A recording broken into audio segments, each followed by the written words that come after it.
ಪೂರ್ಣಾವತಿ ಸಮಯದಲ್ಲಿ ಅಂದರೆ ಯಜ್ಞ ಕುಂಡದಲ್ಲಿ ಪ್ರತ್ಯಕ್ಷವಾದ ದೇವರುಗಳ ಸ್ಥಳವೇ ಹೊನ್ನಾವ ಮಂತ್ರಾಲಯ ಮಂದಿರ. ಶ್ರೀ ವೆಂಕಟೇಶ್ವರ, ಶ್ರೀ ಲಕ್ಷ್ಮೀ ನರಸಿಂಹ ಮತ್ತು ಶ್ರೀ ಪಂಚಮುಖಿ ಆಂಜನೇಯ ಸಹಿತ ಶ್ರೀ ರಾಘವೇಂದ್ರ ಸ್ವಾಮಿಯವರು ಪ್ರತ್ಯಕ್ಷವಾದ ಸ್ಥಳವೇ ಹೊನ್ನಾವ ಮಂತ್ರಾಲಯ ಮಂದಿರ. ನಮಸ್ತೆ, ನನ್ನ ಹೆಸರು ಚಂದ್ರು ಅಂತ. ನಾನು ಆಗಸ್ಟಿಂದ 21 ವಾರ ಮಾಡಿದ್ದೀನಿ. ಇವಾಗ ಲಾಸ್ಟ್ ಜನವರಿ 26ಕ್ಕೆ ಕಂಪ್ಲೀಟ್ ಆಗಿದೆ. ನಾವೇನೇನು ಭಕ್ತಿ ಶ್ರದ್ಧೆಯಿಂದ ಮಾಡಿದರೆ ರಾಯರು ಒಲಿತಾರೆ ಅಂತ ನಮಗೆ ಹಂತ ಹಂತವಾಗಿ ಗೊತ್ತಾಗ್ತದೆ.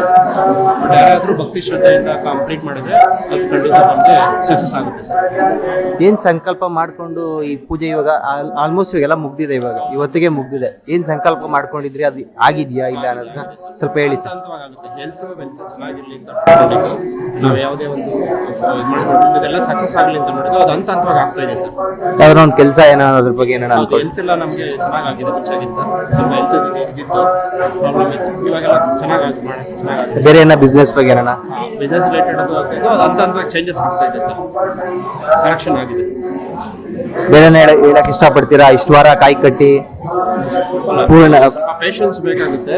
ಭಕ್ತಿ ಶ್ರದ್ಧೆಯಿಂದ ಮಾಡಿದ್ರೆ ರಾಯಲ್ ಒಳ್ಳೆದಕ್ಕೆ ನಾವು ಮಾಡ್ಬೋದು ಸರ್. ನೀವೇನಾದ್ರೂ ಹೇಳಕ್ ಇಷ್ಟಪಡ್ತೀರಾ ಸರ್? ಸರಿ, ಥ್ಯಾಂಕ್ ಯು ಸರ್.